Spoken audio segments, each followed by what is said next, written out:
As gamers, it's easy to forget the biggest motivation that controls all game companies: money.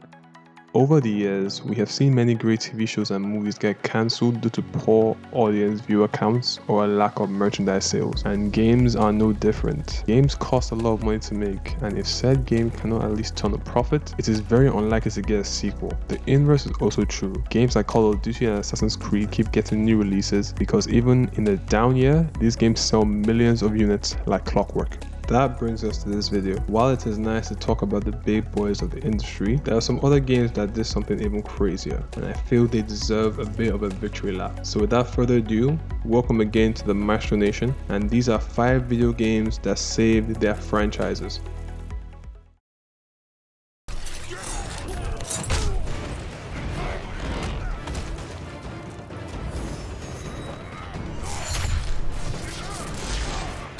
With Mortal Kombat 11 dominating the fighting game scene, it is easy to forget that Mortal Kombat was not always in such a good place. Following the release of the critically acclaimed and massively successful Mortal Kombat trilogy, the creators of Mortal Kombat, Midway Games, made a few strange choices with the sequels, leading to a plethora of fighting games that were at best good and at worst horrible. By 2010, Midway unfortunately filed for bankruptcy, and their last game was very hated by the fan base, so Mortal Kombat was really and truly in trouble. This led to Warner Brothers purchasing Midway's assets, and they chose to give Mortal Kombat a fighting chance. They created NetherRealm Studios, and when the time came to show themselves to the world in their first outing, they landed a knockout punch.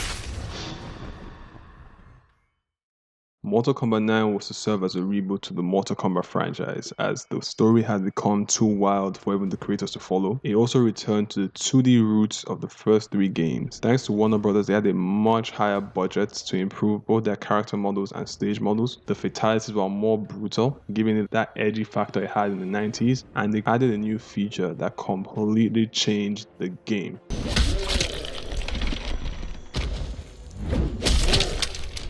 Mortal Kombat was truly back from the ashes, and it planted the seeds for the mega hits that are Mortal Kombat 10, the Injustice games, and Mortal Kombat 11.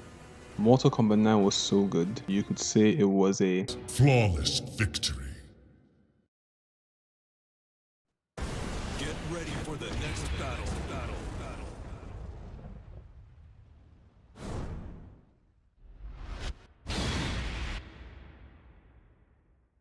On the topic of fighting games, let's move on to another one of the GOATs. Releasing on the PS1, Tekken was one of the best 3D fighting games in the world, and unlike Mortal Kombat, this did not change in the PS2 generation. Tekken 3, 4, and 5 were all well received and all sold extremely well. Then came Tekken 6, a highly anticipated sequel that unfortunately let a lot of people down. It was released in arcades in 2007.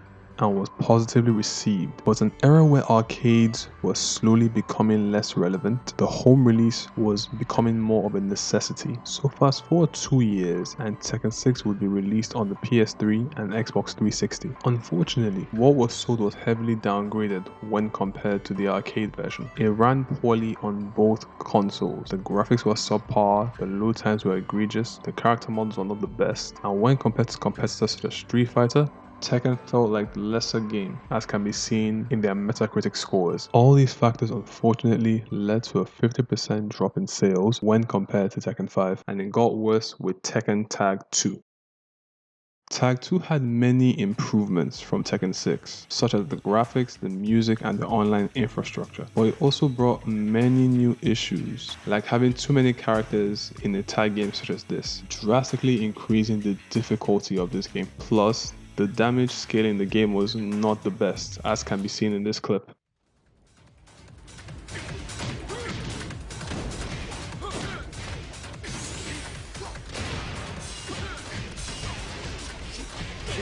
The bad reputation of the game, combined with bad marketing by Namco themselves, led to the game selling half of Tekken 6, and as a result, it almost led to the end of the Tekken franchise. This is Michael Murray. He is one of Tekken's game designers, and he also acts as a translator for the game's creator, Katsuhiro Harada. And a few years ago, he stated that this was their last chance to make a hit. And boy, did they make a hit.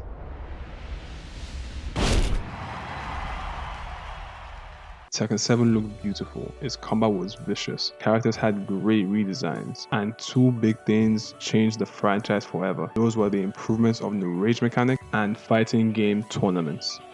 Oh, no, I don't think so. Oh, I think so. I think so. We're going that way. Let's go. Dead. Oh my God. Wow. All right. Wow. These two things raised the excitement factor of Tekken by tenfold. Combined with fighting games having a renaissance due to the rise of platforms such as Twitch, Tekken sold a whopping 8 million units. And now, 4 years after the console release, Tekken is a mainstay and we are eagerly awaiting Tekken 8.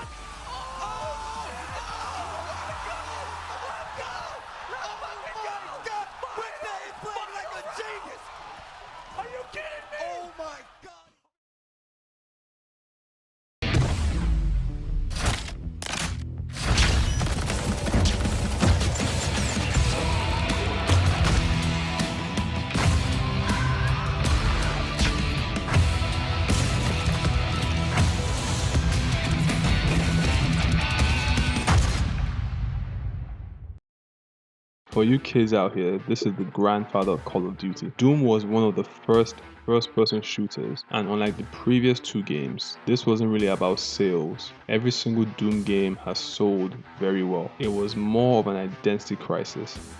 In 2004, Doom 3 was released to high praise and great sales, but it changed the formula of Doom quite a bit. It was more story focused and felt more like a horror game as opposed to an action game like its predecessors and successors. But this was okay. Surely a new Doom game was on the horizon. Wrong. Nope, there wasn't a new Doom game for the next 12 years. Doom 4 was announced in 2008 and was meant to return to its roots in action, but it entered development hell and actually restarted in 2011 due to, and I quote, a lack of personality and feeling too much like the Call of Duty franchise.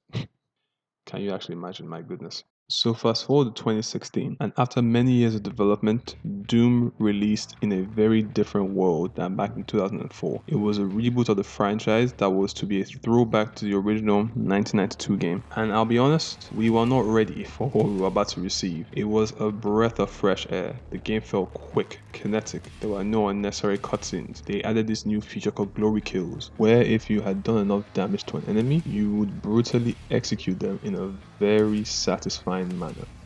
I mean, look at this.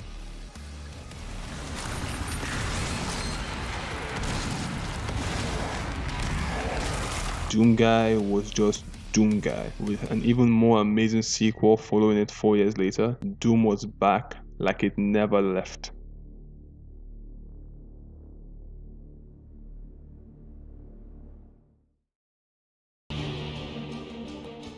I'd finally set out to make my mark. To find adventure. But instead, adventure found me.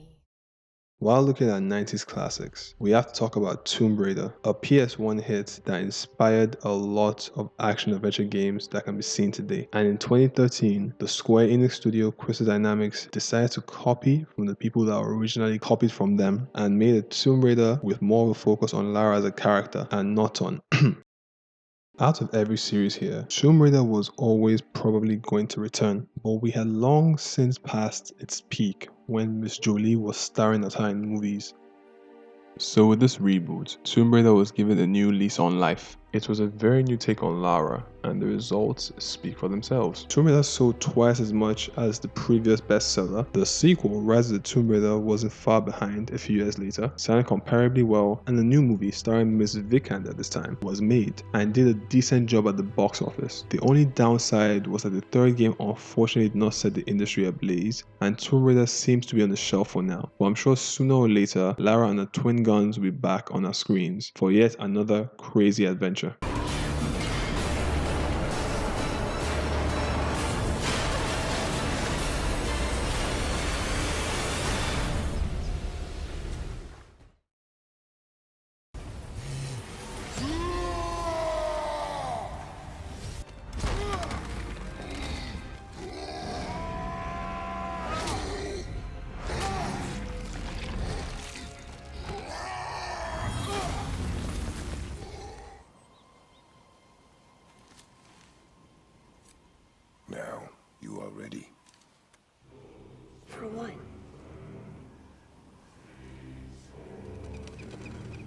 A new beginning.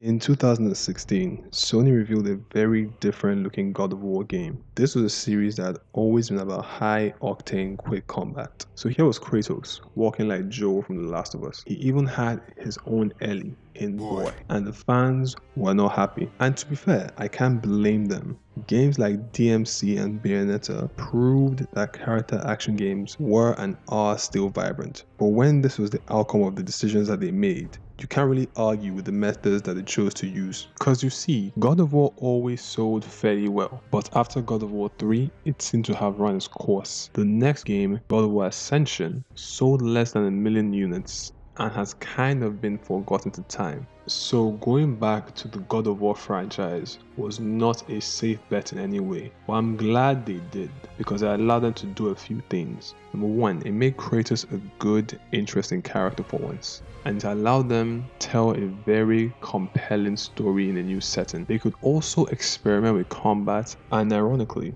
they made one of the most fluid combat systems you can find in gaming today. The results of all this risk and effort were double the sales of God of War 3, being seen as one of the best games on the PS4, making Kratos a household name again, and of course, making T-Pain lose his mind at the reveal of the upcoming God of War sequel.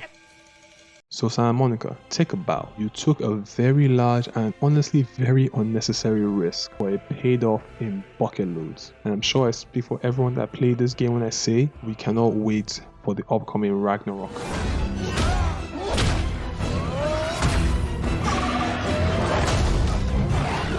In moments of crisis, panic does nothing. Harness it. Let it serve you.